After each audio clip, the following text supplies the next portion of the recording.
Face.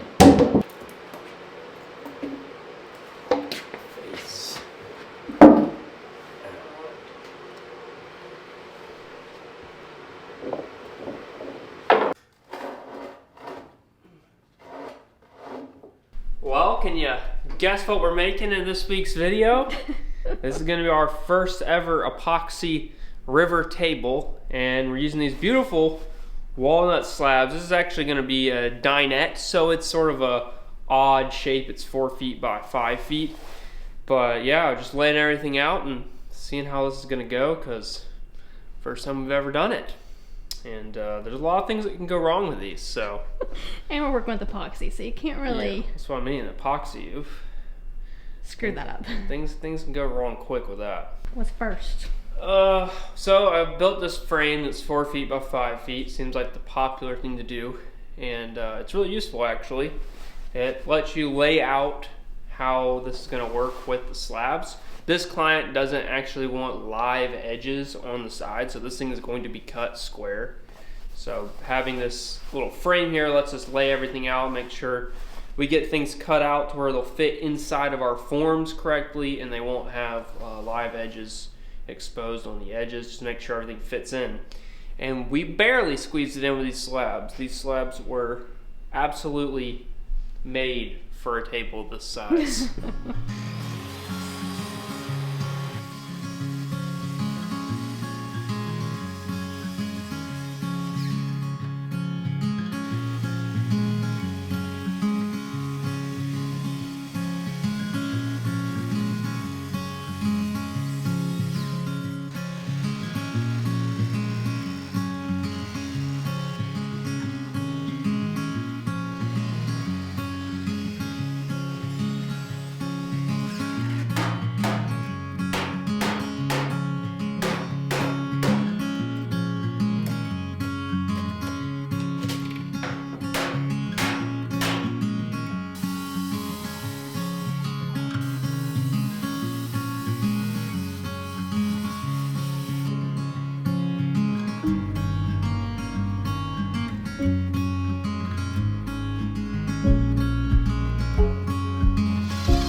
edge was pretty sharp, so we're gonna try and make it as organic looking as possible.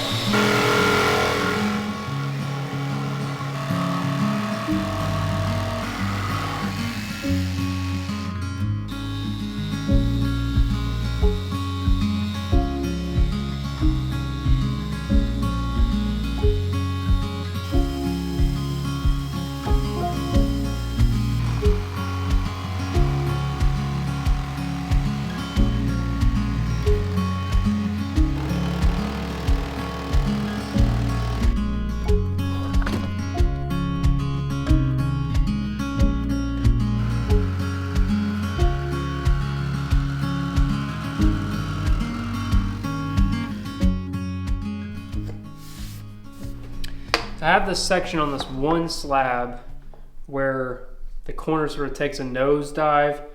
When they were cutting it, something happened, the blade dipped, and it's a 1/4 inch less thickness than everything else. And I think I'm gonna go ahead and cut it off prior to pouring epoxy, because what I don't wanna see on the end of this table is epoxy filling up in this area, and then there'll be like a fade of epoxy, and then on this end of the table, you'll see like a layer of epoxy getting thinner and then wood below it. I want there to be a really like stark line. So although I wish I didn't have to do this, I think it's sort of the best solution is I'm gonna go ahead and cut this off so that I get that really nice crisp line that's like a nice separation. All right, now we are on to sealing this. So I'm just using some of this homemade shellac that I have, and I'm only going to seal the top surfaces, not the edges. Basically, I'm going to seal everywhere that epoxy isn't necessarily going to need to bond. So I don't want to put it in this area, especially in the center where I want like a super secure bond with epoxy to the wood. But we're dyeing this with a black pigment, and so I don't want that black pigment to get into the pores and different things of the surface of the boards, because it'll just be sort of a nightmare to sand out any areas that get like stained. There will be epoxy that fills in a lot of these pores, yes, but what will happen is when you're using a dye and not like a powdered pigment, is that it can sort of like leak out and stain into areas that you don't want. So I'm gonna do this as a preventative of that. Hopefully I can get it open. Oh! Oh!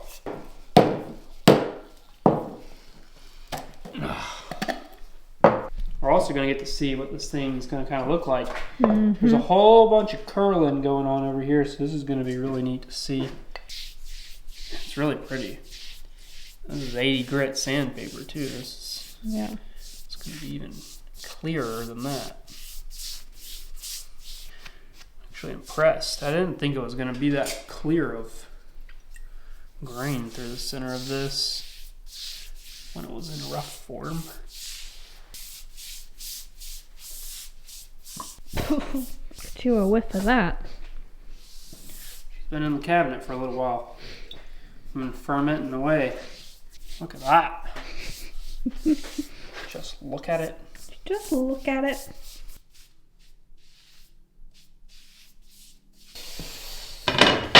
Oh.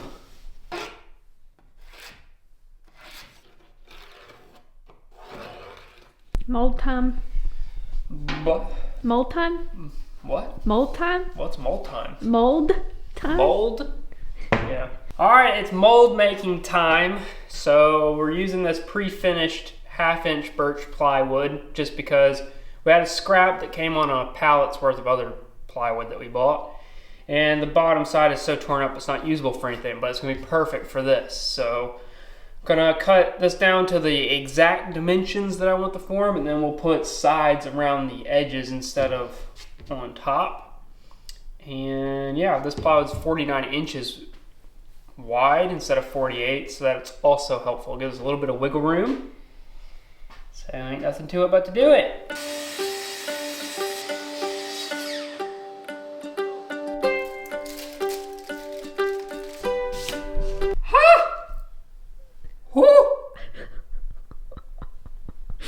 That's the worst.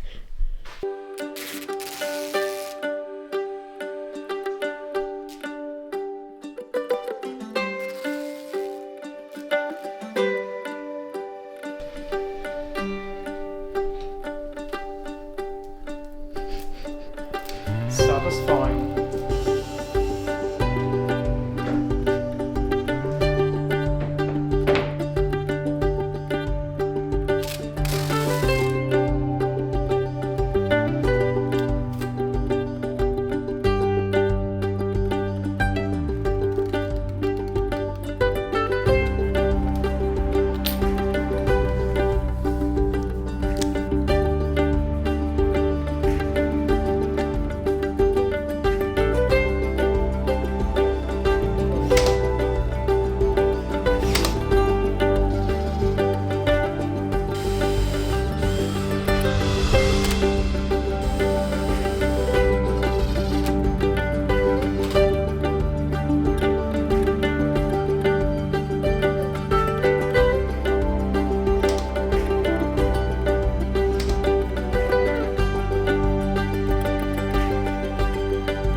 no. Why? If that don't piss you off, I don't know what will. Why you wear your safety glasses? Yeah. Could have been them straight in my eye sockets. Gross, now it stink. Smell like epoxy. Epoxy? Now it's all on my hands. This is supposed to be a mess-free operation. We are sealing the two edges that are in the center of the table with penetrating epoxy instead of denatured, or instead of shellac, so that there's a better bond and adhesive to the epoxy when it's poured in, but it's not so wasteful on the large surfaces. There's really no reason for penetrating epoxy on the larger surfaces. So it's just going to be on these inside edges. We're not going to do the outside edges at all, because if bubbles form, this is helping prevent bubbles. If they form on the outside, it doesn't matter, because they're going to get cut off anyway.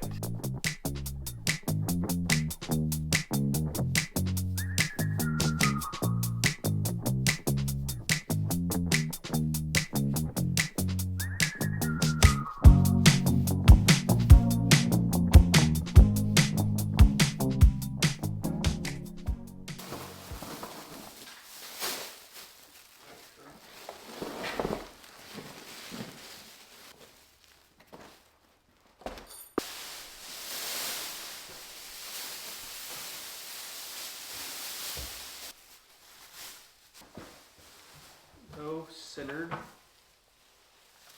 Well, the tape, but also the caulk is the bigger thing. Yeah. So it should fit in there in between the caulk. Like, I'll put it as far my way as I can.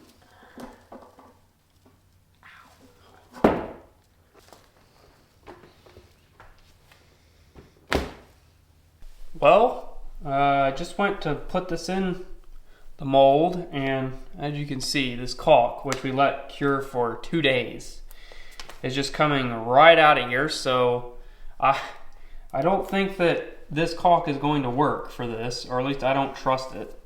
I mean, it's good to know that stuff doesn't stick well to this tape or whatever, but I mean, the moment it was touched, it just peeled right off, and I don't think that's gonna work. So we're gonna get some silicone, like 100% silicone, and try that, and maybe it'll dry faster, because this, like I said, took almost 48 hours to even get hard enough to where I felt comfortable. But that doesn't seem like that would work.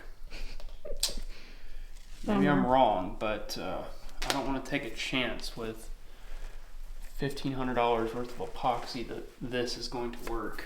All right, fresh coat of silicone is on there, but we have to wait at least another 24 hours before we pour this thing. And well, this video is actually already taken quite a while, but public service announcement, someone using a glove, you should always use a glove with especially silicone caulk. If you read on the back of a lot of these caulks, it will specifically say it is very bad to get on your skin, like real bad. So take a look at the back of your caulk before you use it next time with just your exposed finger. But that is all we're gonna have for this video. I know we didn't get a whole lot done, but this process is just taking a really long time.